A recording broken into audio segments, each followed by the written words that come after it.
Hey guys, subscribe for daily content, and if you're shopping for gear, make sure you check out the description for the newest items at some of the very best online retailers.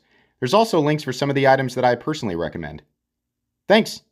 What's going on YouTube? Metal Complex here, and today I've got a short little knife review / knife overview to share with you guys. This is the Kunwu Geezer, non-locking, modern traditional knife. I think that name is really funny. I've gotten to know Sergio pretty well over the last couple of years, and I think the Kunwu community specifically, it just expects him to come up with really funny names for these models, and it's appropriate, right? This is a non-locking knife. You can see here, I love that it has the mid-stop or the half-stop at an angle.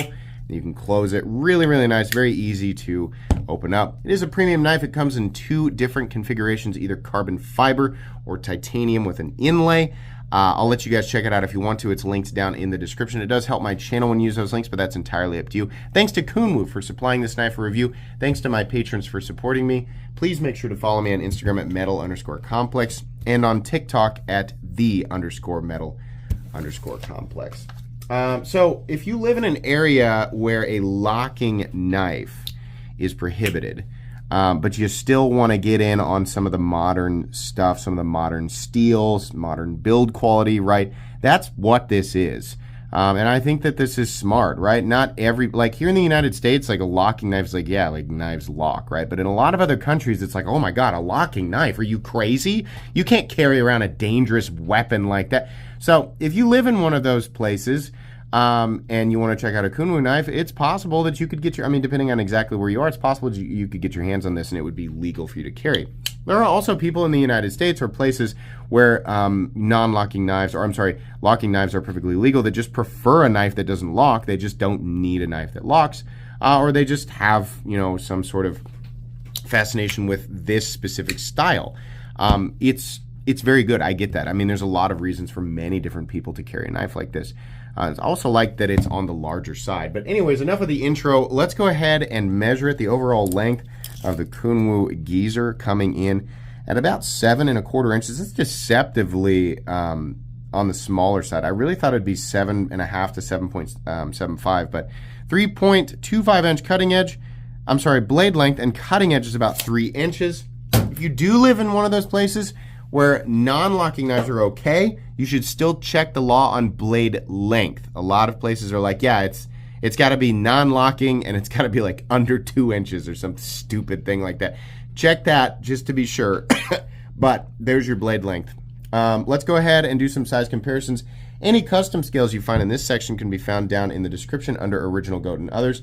So up against the AD10 and the AD20.5. Much closer to the size of the AD20.5. How about up against the Spyderco PM2 and the Spyderco Para 3? Again, much closer to the size of the Para 3, but with way more cutting edge, definitely.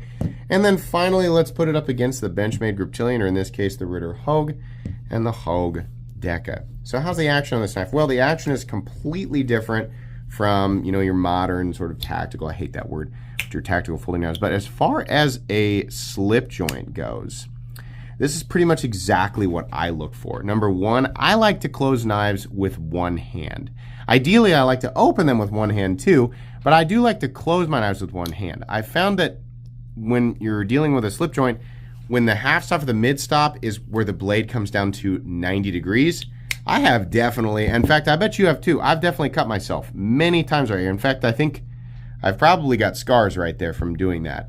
But I like this one because you can get your hands pretty darn close and still, because it's at an angle and there's a pretty decent safety spot right here, it's much less likely you're going to cut your finger. I like that. It's a very distinct half stop or mid stop, right? It's not like a wobbly, loosey-goosey. It's like got its own specific zone. I really like that. I also like the snap out into the open position, and I love the snap into the closed position.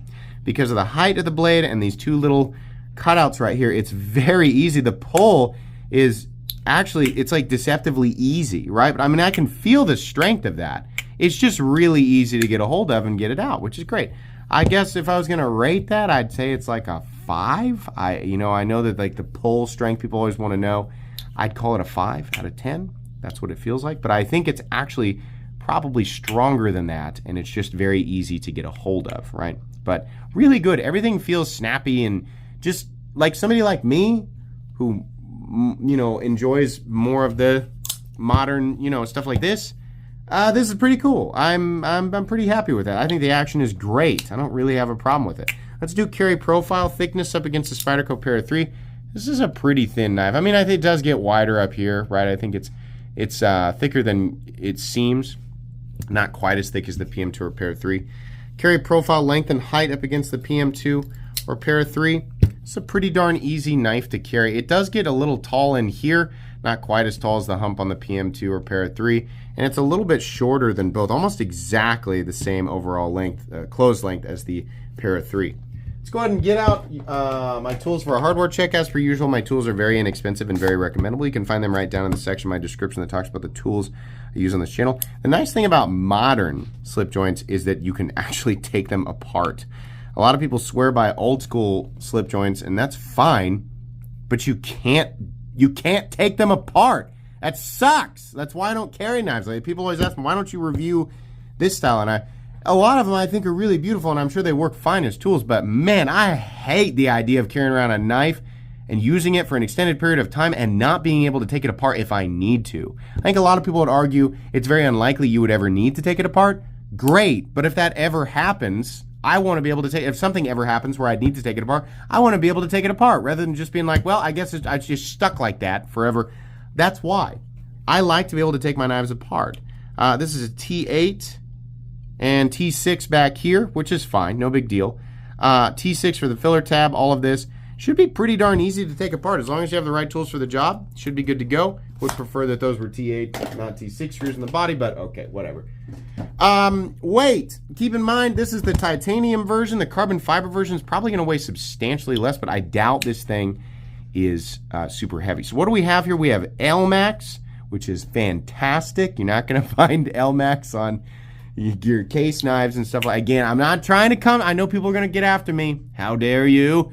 I'm not trying to come down on anybody who likes case knives. It's similar, right? That's fine. I went through a phase where I was really into Great Eastern cutlery for a while. You're not going to find steels like LMAX usually on knives like that. So that's really cool. They're also doing an excellent heat treatment on this stuff, by the way. So it's not just LMAX, it's good LMAX, and with great cutting geometry too. We have titanium, and then we have a copper carbon fiber Damascus of sorts laid into the titanium. So the weight here comes in at just over 3 ounces. Right there on the line for what I consider to be ultra lightweight. Anything less than that and it's essentially trivial. I would venture to guess the carbon fiber versions weigh 2 or slightly over 2, right? Either way, very, very lightweight. Excuse me, still fighting my allergies here, but we're getting better. Maybe. We are, I promise, we're getting better. Let's go ahead and measure the blade stock thickness. That's a thin blade, holy moly. The blade stock thickness on this guy is, let's make sure we're getting on a solid flat there. Woo, 83 and a half thousand, that's wild. That's what you want on a slip joint. There is no reason. There's no reason to pry or do anything like that with a regular knife, but this is a non-locking knife, so you'd have to be a special type of idiot to try and pry with something that is not locked out. I know that there are still grandpas of all ages out there who use slip joints as screwdrivers and pry bars, but that's really incorrect and incredibly unsafe. Nothing's even holding the blade out. Don't do that. The blade stock thickness doesn't need to be robust on this because this knife should only ever be used as a poking or cutting tool, which it will excel at. It will be terrible as a hammer, as a pry bar, and as a screwdriver because it is not those things. So I think that's really great that they chose to go with a really thin blade stock. Let's see here. Anything else?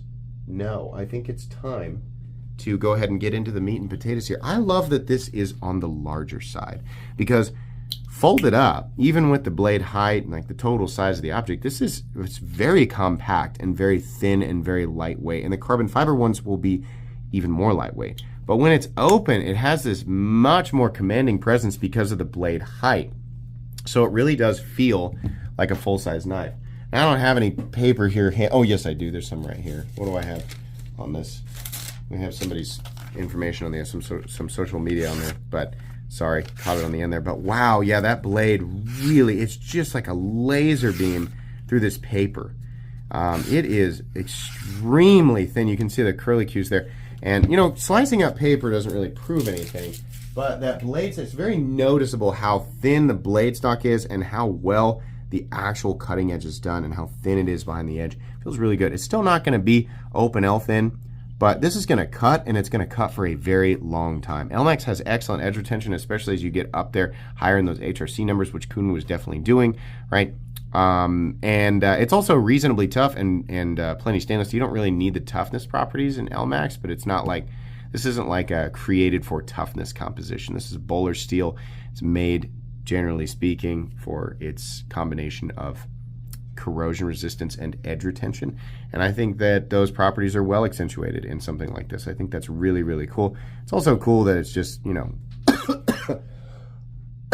I'm dying. It's also cool that you get a super still like this in a style of knife like this, right? I think it is completely pointless. Sergio, why did you put jimping up here, man? It's totally pointless. It's totally all it does is tempt people into wanting to put their thumb up there, which is not a good idea. Maybe the reason I can see him saying it's so that when you close it, you can get traction on the blade. All right. Well, if that was your reasoning, then you, all right. That makes sense to me then. But for use, you gotta keep your fingers back here. There should be jimping back here, right? But for the most part, I mean, you're gonna probably hammer grip it, right? Or sort of pinch grab it or something like this. It's pretty comfortable. Not because it's like an ergonomic shape, it's just a long, chamfered, soft rectangle. That's what it is. And it's very, very open. So despite the fact that it's not a super large knife, you can literally make full use of the handle.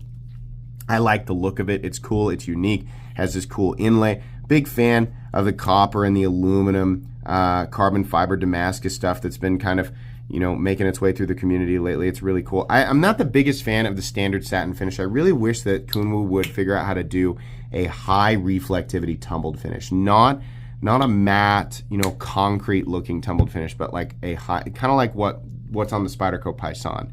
And that's probably unfair of me to request, because that, excuse me, is a very, a much more expensive finish to apply to a knife. And this is not, right?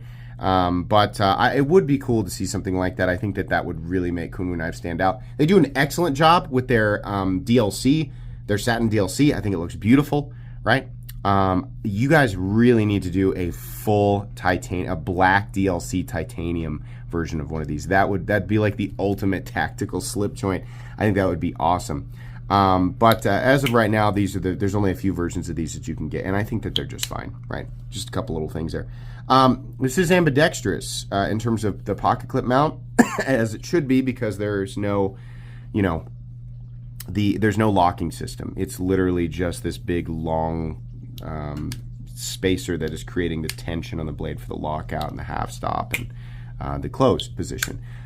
So the pocket clip should definitely be mountable on both sides, and it is. It's got a little filler tab over here. I don't think that's really much of an eyesore, so I think that's fine. Pocket clip is excellent. This is one of the best pocket clips on the market. It's deep carry. It's nested into the titanium. The screws are recessed, comes down and comes up slightly with a bill that's squared off but not sharp. Nice rise, gets over the pants pocket. It's just perfect. It's also not long. It's a nice short clip, and it's angled correctly. I think we call that cant, pocket cant, or cant of the, I don't know. It sits in the pocket really nicely, is what I'm trying to say. There's a lanyard hole, great. It's back there if you really want it. Really nice. The overall fit and finish is no different than any other Kunwu knife that I've ever experienced. It's all very, very good. The inlay work is excellent, all of that. Let's see here. How about blade play? Well, obviously you're going to get a little forward because it's not a locking knife. No blade play side to side though. Very, very good. Snap into the closed position. How is that centering? It is spot on. Not touching the blade. It's just good centering. All right. As far as this style of knife goes, I think this is very, very good. I think anybody understanding exactly what they're getting with something like this is going to really like it. If you are looking for a modern locking tactical folding knife, this obviously isn't for you. But as far as people who go after stuff like this, yes, absolutely. There's not only is it cool, there's definitely a market for it, right? The price on this guy here, this titanium one's $209. I'm not super upset about that. I think I would have been a lot more excited to see it under $200. I think the ones that are a bit high are the carbon fiber ones. Those come in at a base price of $180. I think those should be quite a bit less. I think those should be probably like $150. And I think they would be much more appealing. That's just my 2 cents on that. If you're going to go for one of these, go for the titanium one. It's a better value, and it's still right there at that 3-ounce mark. I don't know about you, but the difference between a 2-ounce knife and a 3-ounce knife for me is trivial. Even if I'm wearing athletic shorts, it's 3 ounces. I just don't notice it. In fact, every fraction of an ounce less or under 3 ounces, it's just that much more likely to get washed with my pants because I'll forget it's there. So yeah, I think the Geezer is cool, but definitely the one that's the best value is the titanium one. I mean, if you're gonna pay $180, you might as well pay $209 and get the one that's titanium. That's what I think, right? If you love carbon fiber, go with the $180 version. I just wish that those were quite a bit less expensive. Anyways, cool knife, recommendable for what it is, but not for everybody. Thanks again to Kunwu for sending this in. I will likely give this knife away during one of my weekly live streams, which, by the way, take place usually, not all the time, but usually Friday evenings at 6:30 p.m. Central Standard Time. If you're wondering, what do you do with all this free stuff that you get from manufacturers? A lot of it gets given away. So if you want to be a part of that, subscribe and come hang out with us Friday evenings at 6:30 p.m. Central Standard Time. Usually. Check the community tab, though, for changes on these times. Anyways, please make sure to follow me on Instagram at metal_complex and on TikTok at _metal_complex. If you enjoyed this video, leave a like. If you'd like to check out my other content, I do, of course, have lots of videos of knives that are either expensive or inexpensive that I do or don't like, so check those out. And if you enjoy all my content, go ahead and click on that Metal Complex logo right there and subscribe because there's definitely more coming. Thanks again for watching, everybody, and have a great day.